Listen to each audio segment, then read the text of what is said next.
I wouldn't say gaming is addictive, but some people may use it as a big excuse to do it instead of many other things that they should be doing. It can be if you're good at it.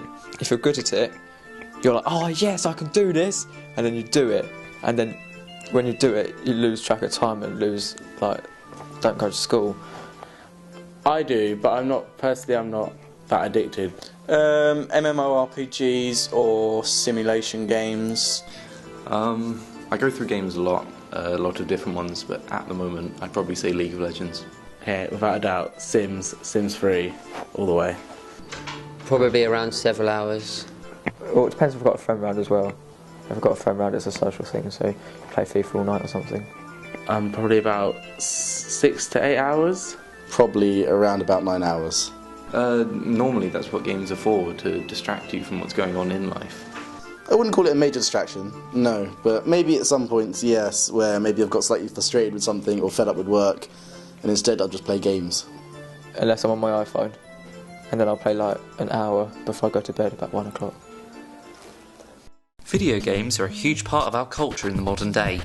From Pong and Pac-Man, to Battlefield and Bioshock. 24 million people play video games in Britain, and half of all homes have a video game console. We spend over £3 billion a year on video games, beating out film and music. To some, they're a good way to entertain themselves and have fun. People play for on average 18 hours a week on consoles, PCs and other gaming devices. But is there a dark side to this virtual world? This is Robert. When he was 13, he was addicted to an online virtual world called Habbo Hotel.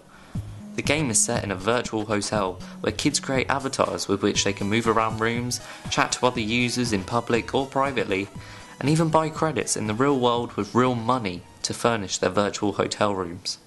I used to come home every day from school, and as soon as I get in, turn my computer on and start playing Habbo, all the way up until I fall asleep that night. On the weekends, I guess around 12 to 14 hours.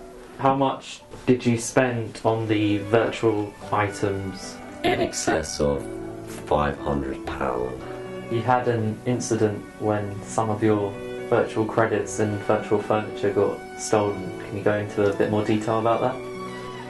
I had just spent a lot of money on a lot of furniture, so I was very excited to log on to my account.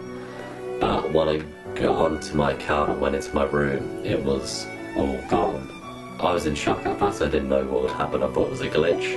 After I searched around, there wasn't anything. It had all gone. And what did you do next? I cried. We ended up calling the police, who came round to interview me because they didn't understand what it was. They probably hadn't had to deal with something like that before. So they came round, they asked me questions like what Habbo was about and how much money I'd spent on it, and what was my account details and stuff like that. But they never actually got back to me after that. Do you have any final words for anybody who might be affected by gaming addiction? You shouldn't let your life be taken over by gaming, especially as a kid, because in effect you're missing out on your childhood. Something like Habbo is not the same as interacting with someone in person, and spending excess money in gaming isn't right, especially if it's not actually your money, it's your parents' money. 5-year-old Danny had a similar experience. He spent £1,700 on in-game purchases on an iPad game. On Monday morning I received 19 emails from iTunes, receipts for about $69.99 and more, and I figured that it was just a mistake because it was so repetitive, so I didn't pay much attention until later on Monday afternoon when I received a phone call from John Lewis, my credit card provider, asking was it normal that all these transactions had gone through. And when I realised that it was him, I was really angry.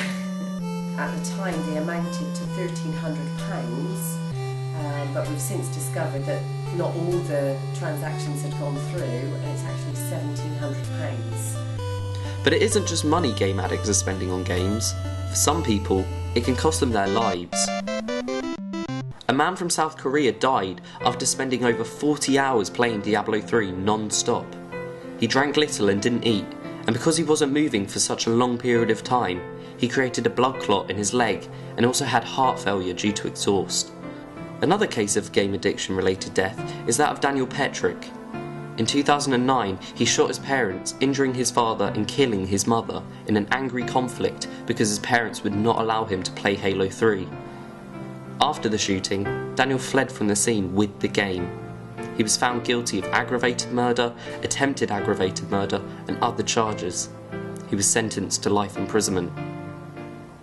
Although video game addiction is still not recognised as a medical condition, there is still a list of symptoms that psychologists use to verify whether or not a person is addicted to games. Addicts will spend large amounts of money on virtual items in-game and on games themselves without realising the consequences. In extreme cases, people stop buying food or paying rent to fund their gaming habit. When confronted about the issue, game addicts become very defensive. Denial is often an indicator that something is wrong, especially if they feel unconcerned that they are having a negative impact on themselves and others. Some game addicts will dream they are in or playing a game when they sleep. Their mind is so focused on gaming for such a long period of time that it's the only thing that they can think about. If you feel you're affected by any of these issues, please log on to these websites for help.